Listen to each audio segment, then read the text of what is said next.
Bahkan ketahuilah bahawa bahasa-bahasa asinglah merupakan antara elemen penting yang sepatutnya dikuasai oleh mahasiswa Muslim. Cuba fikirkan sejenak, bagaimana mungkin Islam yang diturunkan dalam bahasa Arab pada zaman Rasulullah SAW mampu difahami dan diperluas ke empayar lain dunia. Tidak lain, bahasa lain pun telah memainkan peranan dalam menyebarkan dakwah Islam. Sebagaimana Nabi Muhammad SAW mengkhususkan beberapa sahabat seperti Abu Syah dan lain-lain dalam bidang penulisan, begitu juga halnya pengkhususan beberapa sahabat yang dihantar untuk mempelajari bahasa asing atas tujuan menyebarkan dakwah Islam. Pengaplikasian bahasa Arab pasar atau darijah itu bukanlah suatu kesalahan, malah kadang-kadang ia merupakan satu keperluan. Tetapi ia bukanlah suatu keutamaan. Bagaimana mungkin seseorang yang mempelajari kitab-kitab turunan Islami untuk memahaminya, sedangkan dia sendiri tidak mahir dengan bahasa yang digunakan? Bukanlah sesuatu yang mendatangkan faedah buat si penutur andai dia mahir dalam bahasa pasar, tetapi jatuh tersungkur di gerbang ilmu bahasa. Tanpa menoleh jauh, penguasaan bahasa Melayu juga tidak akan dipandang enteng. Tidak akan berasa sensitif apabila ada seseorang yang tersilap apabila bertutur dalam bahasa Arab standar. Tetapi kita kurang menjadi sensitif apabila ada di antara kita yang tersalah dalam menggunakan bahasa ibundanya sendiri. Sedangkan itulah bahasa yang kita akan gunakan dalam menyampaikan risalah ilmu yang telah kita pelajari di sini sebalik sahaja kita pulang ke tanah air nanti. Hadirin dan hadirat sekalian, ekonomi menjana keberlangsungan. Pihak pentadbir percaya bahawa peningkatan ekonomi bukanlah berdasarkan kutipan duit yang diminta dari ahli dengan kadar yang tinggi. Kerana itu bukanlah suatu proses penerapan dasar memelihara kebajikan ahli. Bahkan situasi kewangan ahli juga berbeza-beza. Sebaliknya, kami yakin dan percaya bahawa amalan sosial yang bersifat adil dan berteraskan kebajikan akan membuahkan berkat dalam setiap amalan yang dikerjakan. Benar, kita mencari kekuatan ekonomi, tetapi bukanlah untuk mengejar pembangunan material di sana sini yang mampu mengundang kepada kekosongan jiwa dan melahirkan unsur fahaman kebendaan. Sebaliknya, kita berusaha mencari dana dan kekuatan ekonomi agar kita dapat terus bertahan menaungi ahli-ahli persatuan, seterusnya menjaga kebajikan dan kemaslahatan mereka. Bukan semua mahasiswa yang belajar di sini datang dengan tajaan atau dari keluarga yang senang. Dengan memahami dua konsep utama dalam pengeluaran modal persatuan, good debt atau debit baik yang bersifat membina dan bad debt atau debit buruk yang bersifat meruntuh, pihak pentadbir akan cuba menabur usaha dan modal ke arah yang boleh memberi keuntungan yang lebih kepada pihak persatuan, iaitu dengan mencari peluang dengan pengimplementasian konsep debit baik. Konsep debit baik membawa erti sebarang pengeluaran modal yang dilakukan oleh pihak persatuan, dan dalam masa yang sama ia akan membawa pulangan semula kepada persatuan, walaupun pulangannya sedikit, sama ada dalam jangka masa yang pendek maupun panjang.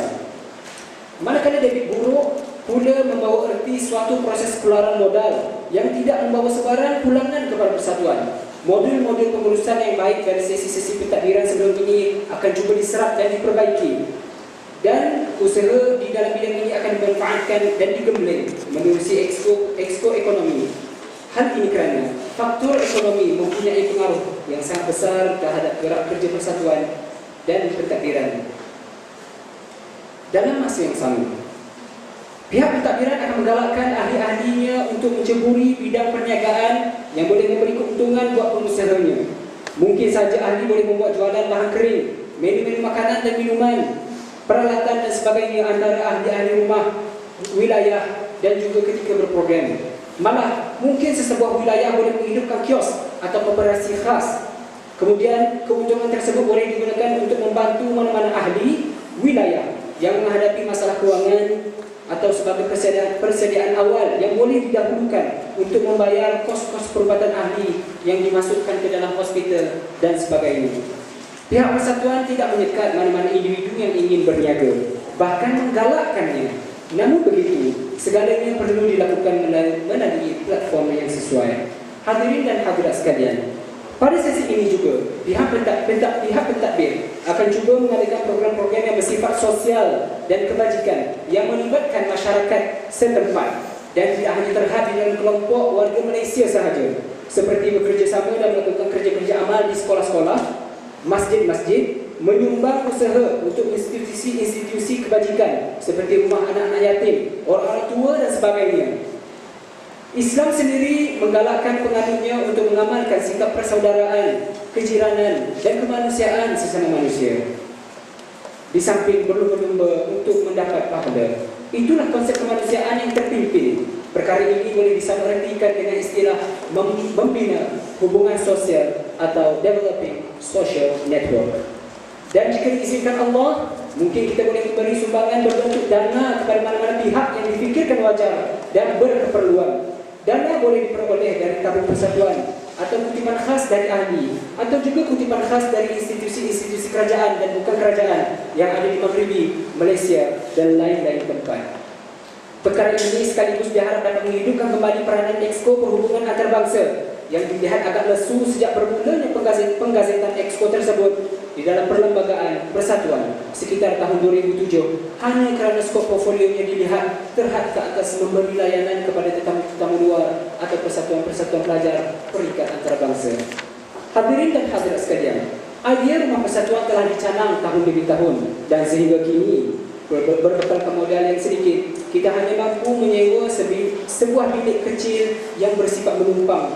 Bahkan status sewaan tersebut mungkin akan ditarik balik kerana kekangan dana. Oleh itu, pihak pentadbir akan menubuhkan sebuah unit khas yang akan mengendalikan proses pencarian dan pengumpulan dana khas untuk tujuan Rumah Persatuan. Unit ini akan dijaga untuk dikekalkan tahun ke tahun, walaupun ahlinya akan berubah selari dengan perubahan mahasiswa yang belajar di bumi Maghribi. Hadirin dan hadirat sekalian, sekitar akhir tahun 2010 dan sebelumnya, portal PMMM boleh dikatakan hanya diketahui oleh ahli PMMM sahaja. Bahkan mungkin boleh dikatakan bahawa hanya segelintir kecil ahli PMMM yang tahu tentang kehadirannya. Dan Alhamdulillah, dengan izin Allah, selepas usaha transformasi yang dilaksanakan ke atasnya, kini jumlah pengunjung portal tersebut telah mencecah lebih 40,000 orang. Angka ini telah dicapai dalam masa hampir 5 bulan pengoperasian secara penuh terhadap laman tersebut. Dari hal itu, tidak dinafikan bahawa kemudahan teknologi merupakan salah satu medium dakwah yang mampu diaplikasi demi kemaslahatan umat sejagat, di samping memperkenalkan PMMM di mata dunia.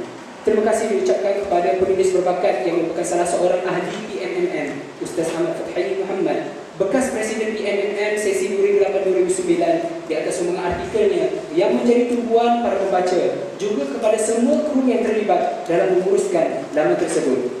Tidak dilupakan juga kepada penulis-penulis lain dalam kalangan ahli PMMM yang sudi berkongsi penulisan. Semoga Allah Subhanahu Wa Taala membalas jasa baik kalian dengan sebaik-baik ganjaran, seterusnya memanfaatkan ilmu yang telah dikongsi dengan semua yang mengambil manfaat, insya-Allah.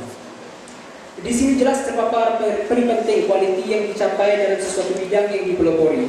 Ada individu yang dikurniakan kelebihan untuk menyalurkan kualiti dari sudut penulisan. Tidak kurang juga ada yang mempunyai kualiti dari sudut penyampaian atau dari sudut-sudut lain seperti kekreativitian dan lain-lain. Tanpa mencungkil bakat yang ada, bakat yang terpendam tidak akan dapat dilihat. Pihak pentadbir menyeru semua ahli untuk berani menampilkan bakat dan kualiti yang ada, agar ia tidak disia-siakan hanya kerana sifat malas dan tidak yakin yang mampu merugikan segala anugerah yang telah diberikan oleh Allah Subhanahu Wa Taala. Pihak pentadbir akan cuba memaksimumkan penggunaan portal PMMM mengikut kesesuaian. Perkara ini dilihat mampu menyumbang ke arah mahasiswa yang celik IT dan mampu menggunakan teknologi semasa sebagai medan perkongsian dan perolehan manfaat. Mungkin ada di antara kita yang tidak tahu bakat dan kemahiran sendiri, dan itu merupakan suatu perkara biasa kerana hanya masyarakat di sekeliling kita sahaja yang dapat menilai kualiti yang ada pada diri kita. Atas dasar itu, beranikanlah diri untuk tampil ke hadapan dan berkongsi atau hadir berbincang dengan wakil-wakil pihak pentadbir. Mungkin itu dapat membantu anda untuk menyalurkan bakat dan kebolehan anda untuk manfaat diri sendiri, persatuan dan mungkin juga masyarakat. Sekaligus anda mampu menjadi golongan yang mampu menyumbang untuk umat. Hadirin dan hadirat sekalian,